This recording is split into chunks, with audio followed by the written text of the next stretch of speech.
Mga kapuso, may mataas na tsansa ng ulan sa mga lugar na nilindol sa Mindanao. Base sa rainfall forecast ng Metro Weather, posible ang light rain sa mga susunod na oras sa General Santos City at sa Maasim, Sarangani. Ilan sa mga pinakanapinsalang lugar ng lindol.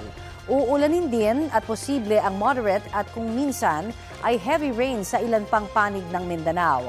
Ang ganyang klase ng ulan ay maaaring magdulot ng baha o landslide kaya maging alerto. Posible rin muli ang ulan sa Luzon at Visayas.